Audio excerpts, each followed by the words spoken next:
A reușit. Suntem la Machu Picchu. Misterul din Anzi. Misterul peruan care atrage milioane de turiști încă din 1911 când a fost descoperit. Anul acesta, în 2026, regulile s-au schimbat și nu în favoarea călătorilor. Du-te, du-te, du-te! Își bat jocul. Nu este deloc ieftin sau ușor să vii aici, la Machu Picchu. Haideți să vă arăt ce mi-ar fi plăcut și mie să știu înainte să ajung în acest loc, în realitatea anului 2026. Propun să călătorim puțin în timp, către ora 4 dimineața, din momentul în care am plecat cu trenul din Ollantaytambo către Aguascalientes. E ora 4 și un sfert dimineața, ne-am trezit la 4 fără 10 și astăzi se întâmplă și un pic emoții. Mergem la Machu Picchu, mergem la gară să luăm trenul. Astăzi se întâmplă să fie și Constantin și Elena și pe lângă faptul că este ziua mea de nume, este o zi care mă leagă spiritual de bunicul meu care nu mai este. Este ziua în care mă gândesc mereu la el. Bunicul și-a dorit să am numele Elena și ne sărbătoream ziua împreună în fiecare an. Și îmi zicea mereu, Elena, asta e nume de împărăteasă. Tu trebuie de ziua noastră să trăiești mare, bine, așa, regește. Nu știu dacă s-a referit să merg în celălalt capăt al pământului și să vizitez o minune a lumii, cea mai greu accesibilă, dar eu cred că o să fie mândru de acolo de sus. Hai să mergem la Machu Picchu.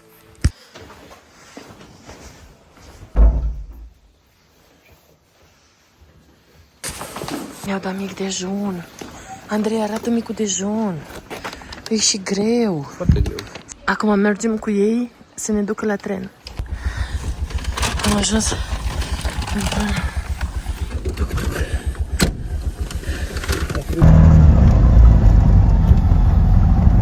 Mamă, top! A fost plătit de cazare ăsta, practic, pentru că nu am încăput acolo în ăla. Aici avem noi la Peru Rail. Suntem în Ollantaytambo. Bien bonito, señora! Bien bonito! Mire, es nuestro café. No es... No Ah! casado. Oh! La calidad, por Machu Picchu! Un café natural, orgánico. Mira, extraordinar, increíble, increíble. Mi-am făcut o prietenă la cafea, Juliana. Mi-a făcut o cafea super strong și am zis că în țara mea este Sfânta Elena și că era ziua mea de nume și mi-a zis că patroana tuturor sfinților din Cusco e Sfânta Elena aici. Mi s-a părut așa frumos. Am ales la dus să mergem cu clasa standard pentru că vreau să vă spun că aceste trenuri super estetice costă super mult la întoarcere. Am dat 100 de euro pe sens și aici cred că pe biletul standard nu mai știu cât am dat, vreo 80, o să vă zic exact prețurile, dar era foarte mult. Și mergem cu Peru Rail cu clasa standard acum. Am emoții în burtă, le simt. Sunt unele filmări frumoase și sunt unele din suflet. Mergem la Machu Picchu. Am intrat la Peru Rail. Miroase a pește. Spațioase compartimentele și ai și masa asta destul de confortabilă, numai că n-ai loc să-ți pui bagajele sus. Ai voie doar cu ghiozdanul aici și dacă vrei să mergi cu bagaj trebuie să plătești o taxă suplimentară. Ăsta e pachetelul pe care l-am primit de la cazare, pentru că aveam micul dejun inclus, ne-au dat așa pachet la noi. Avem 2 sandvișuri făcute așa, cu păniță din asta, mi-mi place, cu banană, iaurțel, cu un mic fruct, o banană și am zis deja, și un suculeț iarăși și apa asta care era foarte grea. Tot drumul am mers numai așa pe lângă ape învolburate și se văd deja munții. Începe așa timid un răsărit spre Machu Picchu. Prima oprire va fi de fapt Aguascalientes. Este localitatea de lângă Machu Picchu și nu este deloc ușor să ajungi aici, dar o să povestim totul în acest vlog.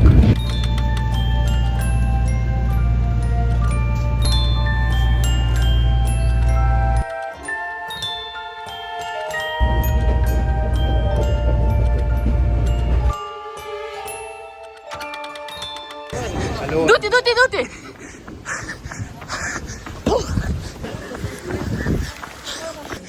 Ce loc bun am prins! Nu te ajunge. Am prins bine! Ne-am întrebat pe toți.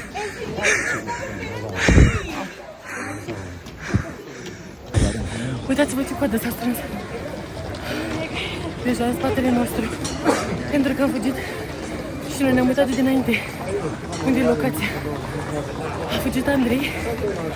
I-am întrebat pe toți. Mă rog, pe ăștia din față. 7 oameni. Ai întrecut, da?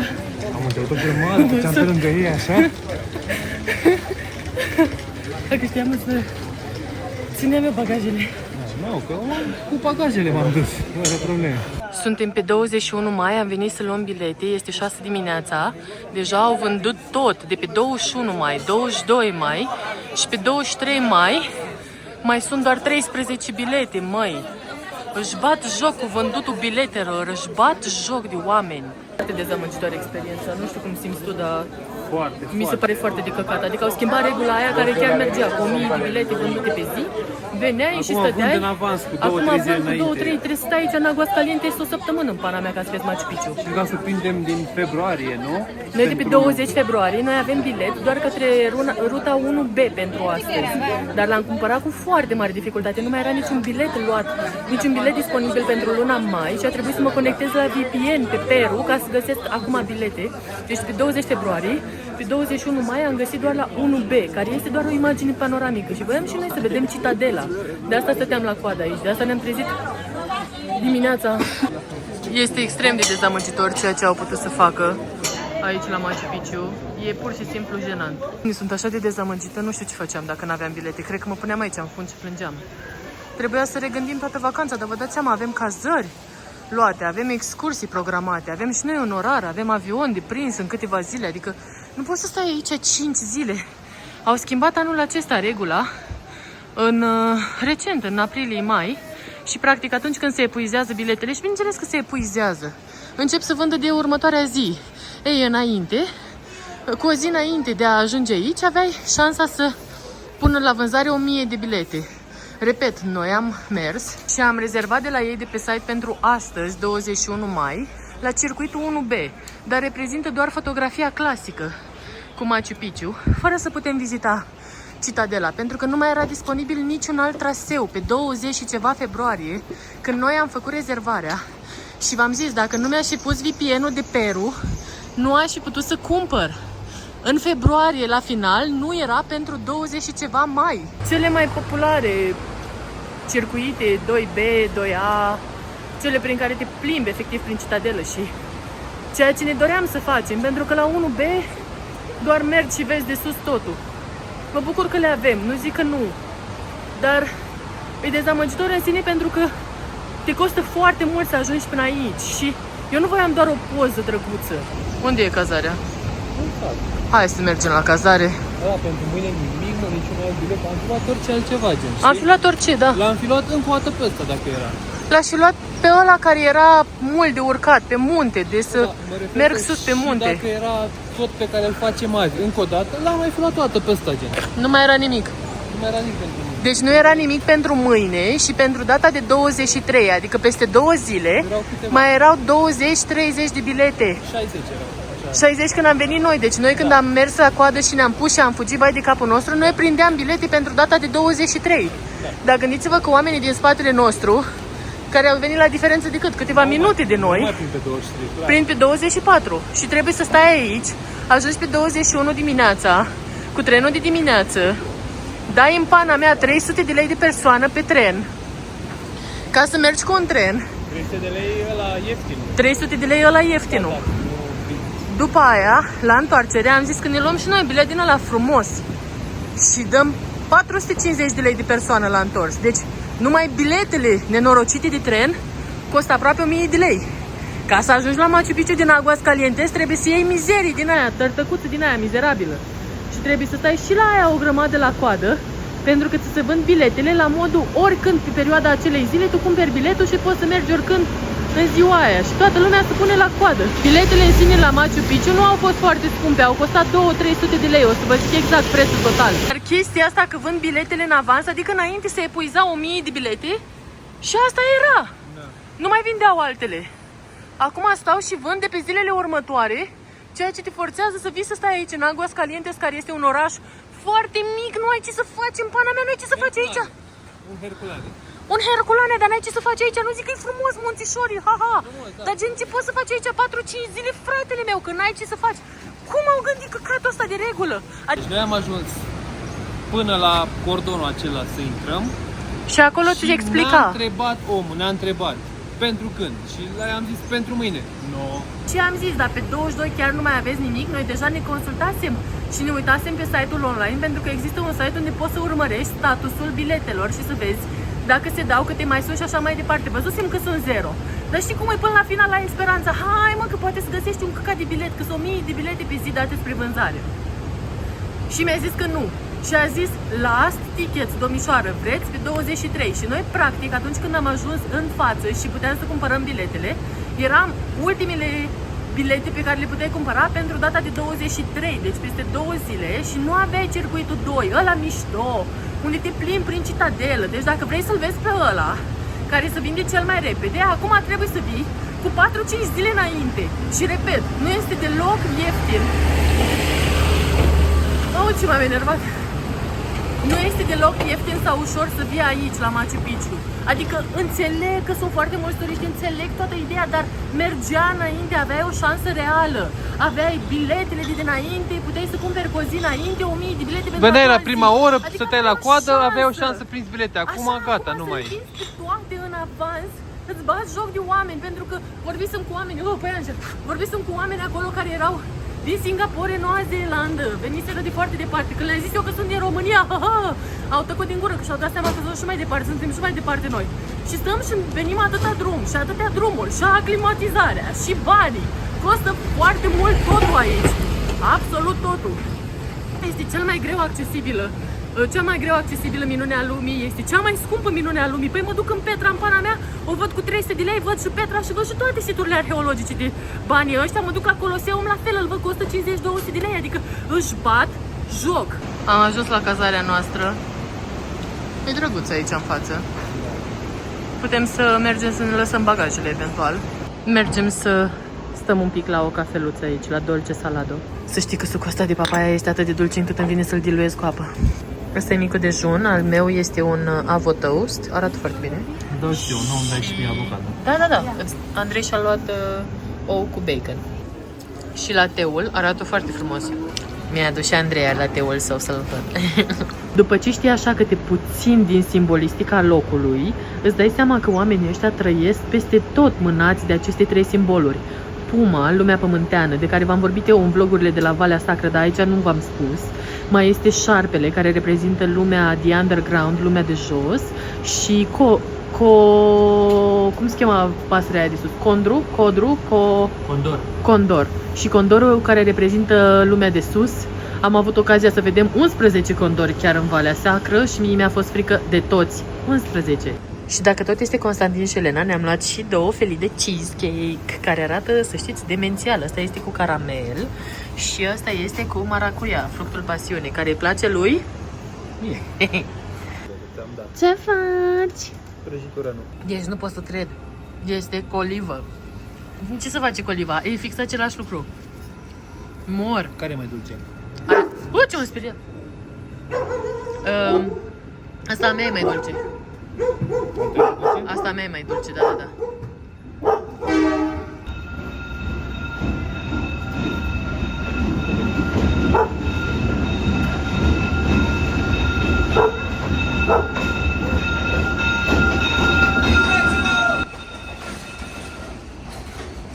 Măi, ați auzit un cățel care latră? Deci, cățelul ăsta a venit și a început să latre un om care a trecut mai aproape de noi. Și gen, ne protejează, vezi? S-a pus lângă mine să mă protejeze. Bă, Andrei, mor. Uite-te și tu cum s-a așezat lângă mine. Iubirea lui mama. Doamne, zici că mi-am luat cățel. Deci nu vine să cred cum s-a lipit de mine. Și al doilea cățel din Aguascalientes care se lipește așa. Acestea sunt biletele pentru Valea Sacră, trebuie să le țineți neapărat la voi. Și noi din 16 locuri, da, am vizitat 7, am vizitat ce aici, 5 euro, dar nu l-a marcat. Cred că puteam să intrăm cu asta, Memo, la aia. Păi eu asta întrebam aseară. Cred că cu asta puteam intra. Eu asta întrebam, dar ai Cu zis că boleto nu. turistico. Ce e și soarele?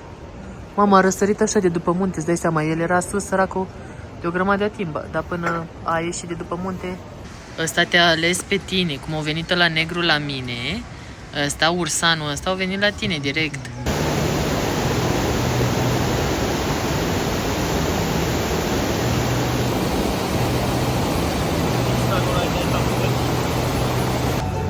Asta e piața centrală, plața de Zarmas. Aici am și fost de dimineață și am fugit ca să luăm bilete. Ce frumos e! Tot la fel a ieșit soarele și e foarte cald, dar înainte de asta a fost frig. 3 ore mai târziu, oamenii tot stau la o coadă infernală pentru a-și Cred că cumpăra era bilete. săptămâna viitoare o să ia acum, Da. le dau... Haide Tot. cu ăsta să vedem când mai sunt libere, Hai. da, pai. Mor! Gatita! Venga aqui! Venga, gatita! Gatita! Deci, acum să vând biletele pentru 24. Deci peste 3 zile și uitați-vă câți oameni sunt. Nu, e huge. Da. Le-am luat magnet. Aguas calientes. Mamă, ce pietre sunt aici.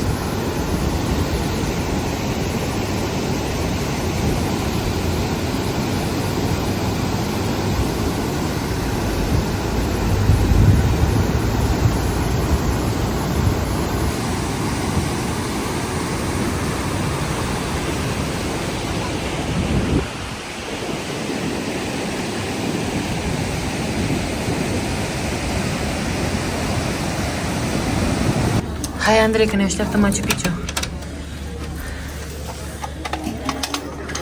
Ia! O, mochețică pe jos!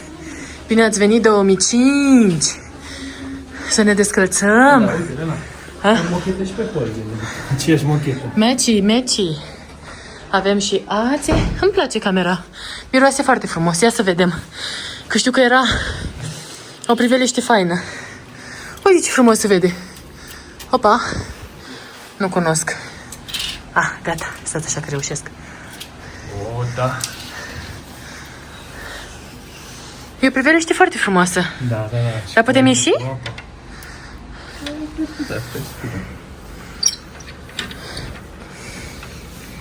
Madre de Dios, ce asta, mă?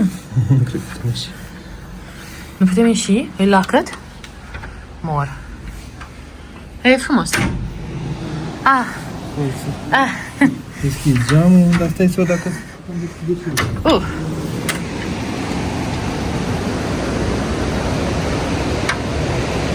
Nu-i nimica. Și patul e mai mare, vezi, decât am avut la celelalte cazări. Cred că ăsta e primul 1,80 pe care îl avem. Oh, dar și salteaua e bună. Acum mergem la autobuz, am cumpărat biletele în avans. 108 lei, dus întors de persoană. Coada 1 pentru prima companie. Noi avem acolo mai sus. Este 1:40 și ne-am așezat la coadă ca să mergem cu autobuzul. La ora 3 trebuie să intrăm la Machu Picchu. Nu trebuie deloc să întârziem și nici voi.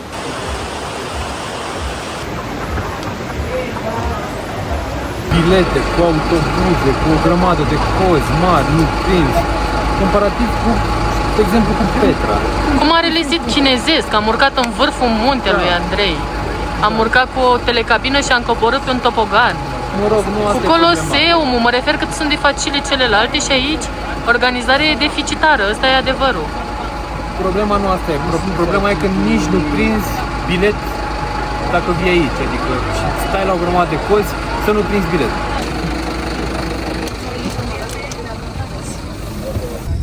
Asta e drumul spre Machu Picchu. Oh, sunt oameni pe jos, a?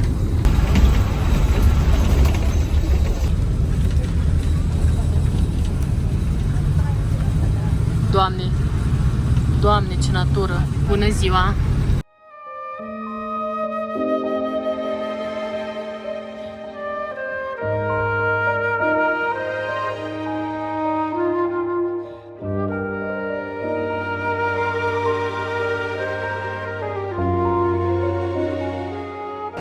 Dacă mergeți pe cont propriu, să știți că nu contează dacă stați la linia asta sau asta, ambele intră în același loc și după asta se despart pe tururi. Pe itinerarii, scuze, nu tururi. A venit un ghid la noi să ne propună să intrăm cu traseul 2B acum, cu el ca ghid. Și cum ar veni aici la bifurcația drumurilor, la stânga te duci pe traseul 1 și la dreapta te duci pe traseul 2, să mergem cu el și să știe el cu paznici și ne bagă el pe la 2. 2 fiind cel mai popular traseu. Nu am avut încredere să fac asta. Nu știu să vă zic dacă este ok sau nu, dar mie mi-a fost teamă ca nu cumva să ne prindă controlele și să ne întoarcă din drum. Aici la stânga este circuitul 1 și aici la dreapta circuitul 2. Noi o să mergem la 1. Acum intrăm la Machu Picchu, intrăm pe traseul 1B. Mergem fără ghid, pentru că dacă am fi fost pe itinerariul 2, am fi avut mult mai multă vizibilitate și am fi văzut mult mai multe lucruri, dar așa n-avea sens. Am emoții. Uitați priveliște din jur. Doamne, ce frumos! Pe aici ai start circuitul 1 și pe acolo ar fi fost circuitul 2. Ne desfătăm privirea cu Casa Paznicului. Este o casă celebră aici, la Machu Picchu, foarte fotografiată și poate cea mai uitată parte din vloguri este peisajul. Cum arată el? Mamă, mi-am pierdut cuvintele, nu vă cred. Cum e pe jos, ce rudimentar. Wow. E destul de abrupt așa să urcați. Trebuie să fiți atenți. Treaba asta cu vizitatul Machu Picchu trebuie să fii pregătit. Fizic, spiritual și financiar. Nu să mai opresc scările. Vă dați seama câți păianjeni sunt pe aici? Chiar e de dificultate moderată, așa scria pe net. Am luat o bomboană cu coca. Circuitul acesta 1B ar trebui să dureze o oră jumătate, 2.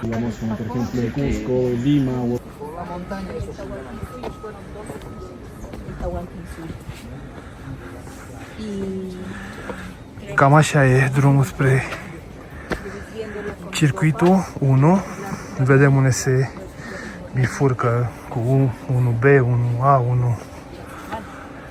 Momentan scria doar circuitul 1.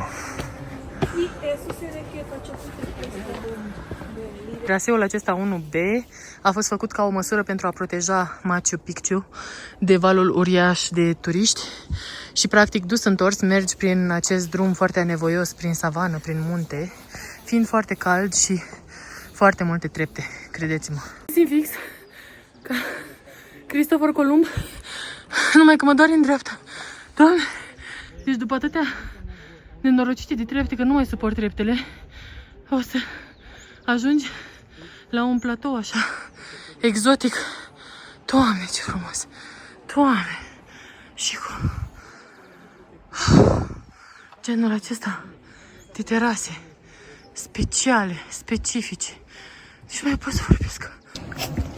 Am ajuns la drumul Inca. Ultima parte a drumului Inca. De la Cusco până aici. 130 de kilometri de piatră din asta. 50 de kilometri tot i-a mers. Uite ce frumos e. Păi cum vedem portada Intipuncu aici? Mamă, astea sunt ultimele scări. Mi le amintesc din videoclipuri. Doamne, Andrei. A reușit, Andrei. A reușit. Suntem la Machu Picchu. Fără suflu. O vreme absolut excelentă. Suntem foarte aproape de priveliștea de la final. O să vedeți cea mai faimoasă priveliște asupra Machu Picchu. Dar acum e o coadă mare în spatele meu, așa că o să mă dau. Faimoasa casă a gardianului. Este o construcție mai nouă, dar totuși foarte faimoasă și foarte recunoscută pentru alăturarea sa cu Machu Picchu. Cu siguranță ați văzut-o în multe videoclipuri.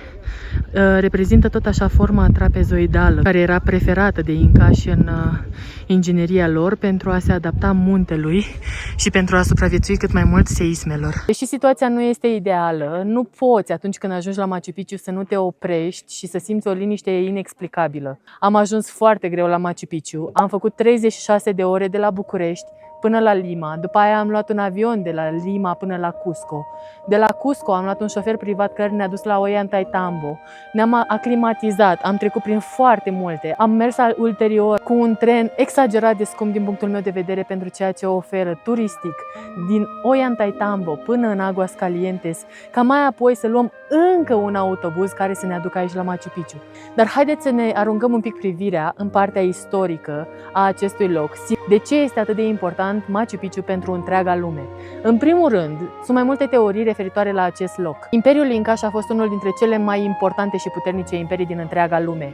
Ei dominau America Latină, Ecuador, Bolivia, Peru, un pic din Argentina, un pic din mai multe țări, ceea ce forma un imperiu uriaș. Capitala se afla la Cusco, dar aici, la Machu Picchu, exista un loc ascuns. Este prima teorie, poate și cea mai populară, că Machu Picchu ar fi reprezentat un locaș unde regele, împărații incași se retrăgeau ca un fel de reședință de lux, așa cum era și la noi în România. Pentru regii României mergeau la Peleș și se desfătau atunci când era prea cald la capitală.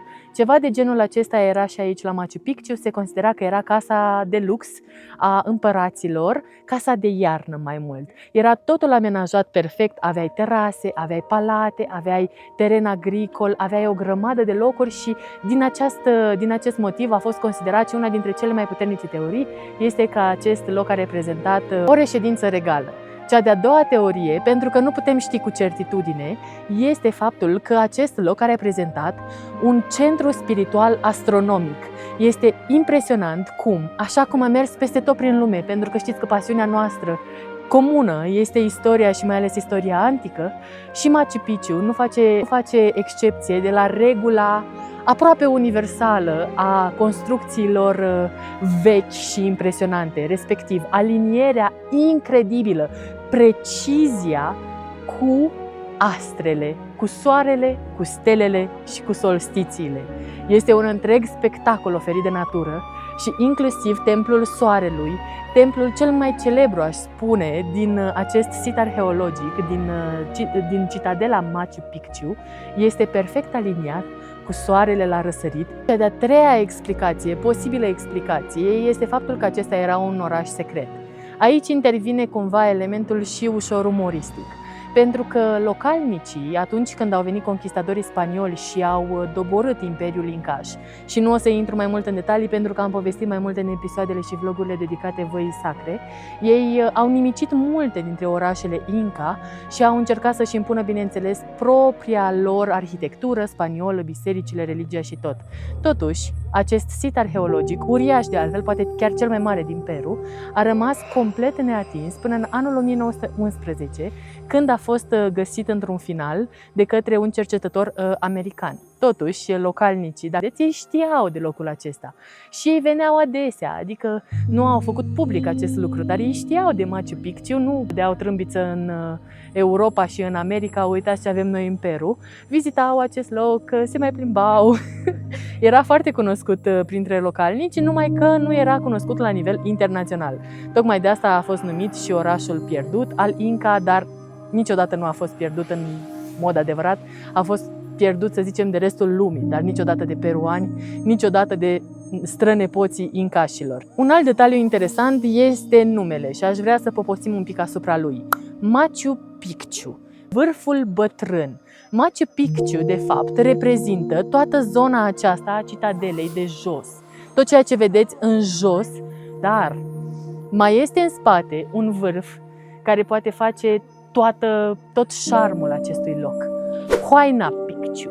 Huayna Picchu este, de fapt, vârful tânăr, arătând din nou dualitatea pe care o iubeau incașii, iubeau să adauge în orice operă de artă sau în orice stil arhitectural sau în orice construcție pe care o realizau, o antiteză, feminin-masculin, bătrân-tânăr. Le plăcea să aducă mereu în discuție, de asemenea, nivelul și nivelurile temporale, să le spunem, prezentul, trecutul și viitorul. Dar totuși aici, în lumea incașă, acestea erau denumite cumva altfel. Era lumea de deasupra, care era reprezentată de condor, lumea pământeană, care era reprezentată de pumă, și lumea de jos, lumea The Underground, care era reprezentată de șarpe, simbolul transformării. Inclusiv toate aceste 3 simboluri sunt regăsite nu doar aici, la Machu Picchu, eu vă zic sincer, sunt regăsite peste tot în Peru, sunt foarte vizibile. Inclusiv după ce știi și după ce cunoști aceste lucruri, parcă le vezi peste tot.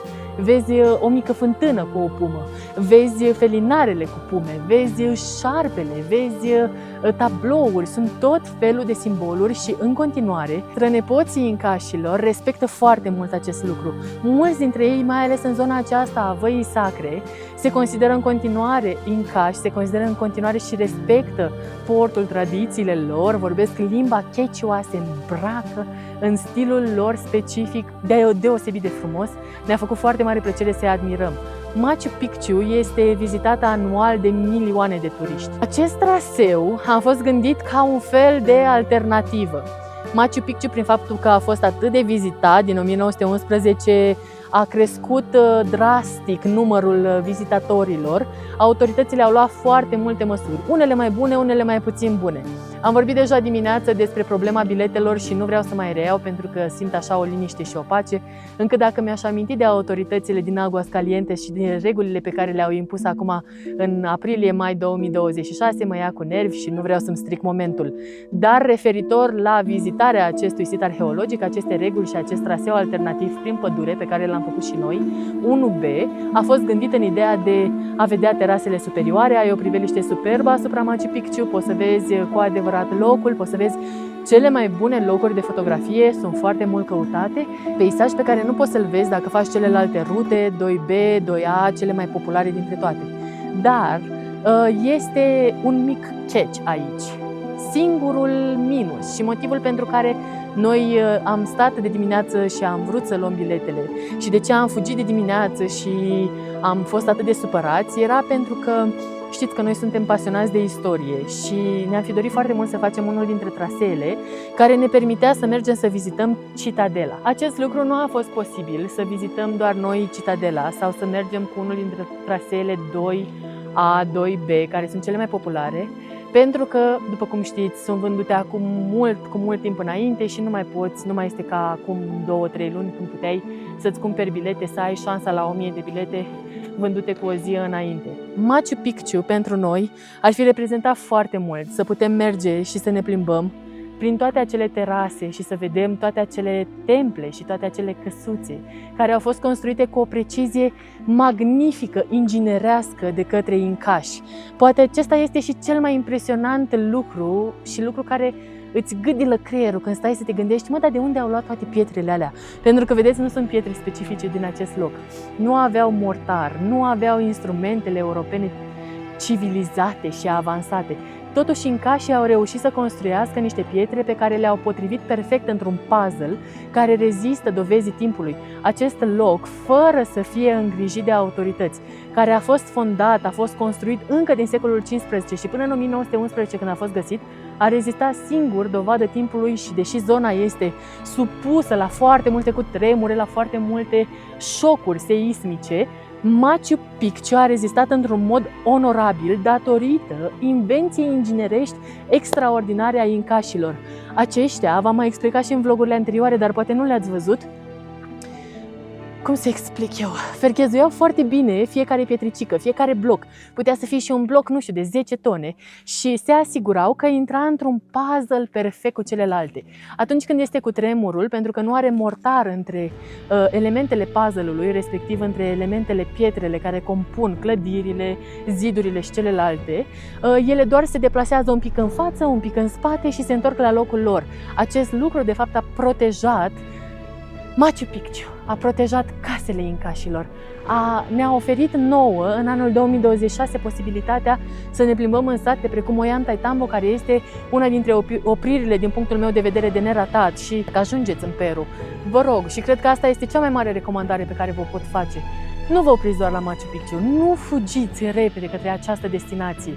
Machu Picchu este mult mai mult de atât, este un întreg ritual de inițiere. Ajungi din Cusco și deja simți aclimatizarea și îți este greu și vă recomand foarte mult să vizionați videoclipul acela din Cusco cu aclimatizarea pentru a vedea toți pașii pe care noi am urmat, care nu au fost puțini. Dar practic toți acei pași duc la a fi mai conectat cu natura, să renunți la fast food, la dulciuri, la bere, la alcool, la orice. De ce am zis berea diferită de alcool? În orice caz. Și să te pregătești spiritual, mental, pentru ceea ce urmează să fie o călătorie în munți, în stil incaș, să urci la mii de metri altitudine și să calci pe pietrele incașilor și să poți să pui mâna liber pe aceste locuri, chiar dacă n-am reușit noi să vedem citadela. Am fost supărată de dimineață, dar așa o bucurie ce simți, că ești aici, adică neam din neamul neamului meu.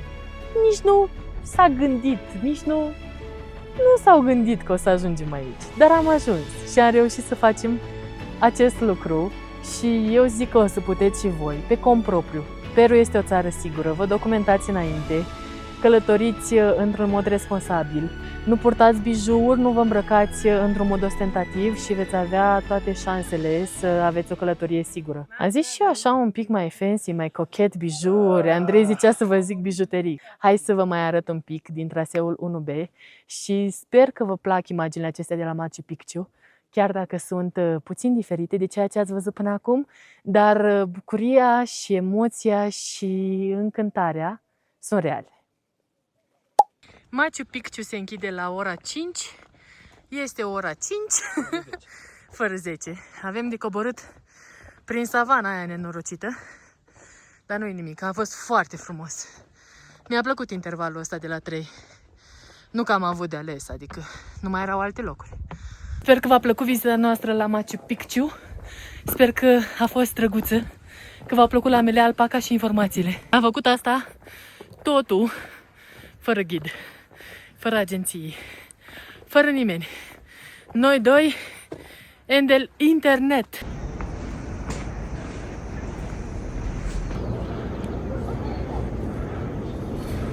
Și acum coborâm spre autobuz. Cum a fost, Elena? Ți-a plăcut? Mi-a plăcut. Mai mult decât mă așteptam. Am prins imediat biletul, autobuzul la întoarcere, imediat. Și gata, coborăm. Este 5 și un sfert.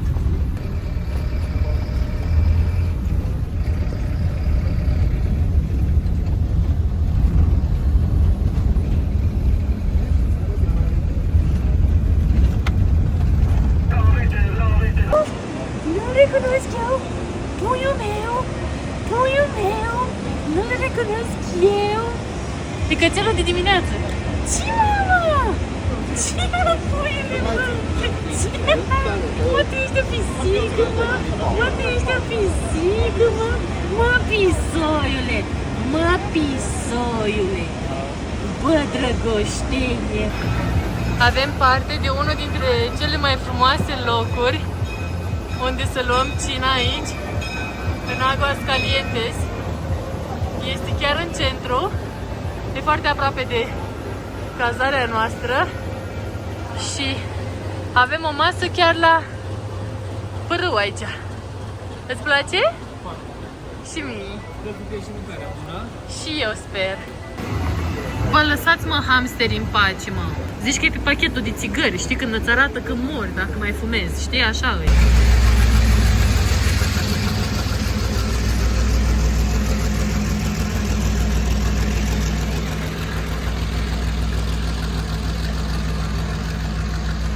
Avem o cină tare frumoasă în seara aceasta, după ce am vizitat a 4-a minune a lumii.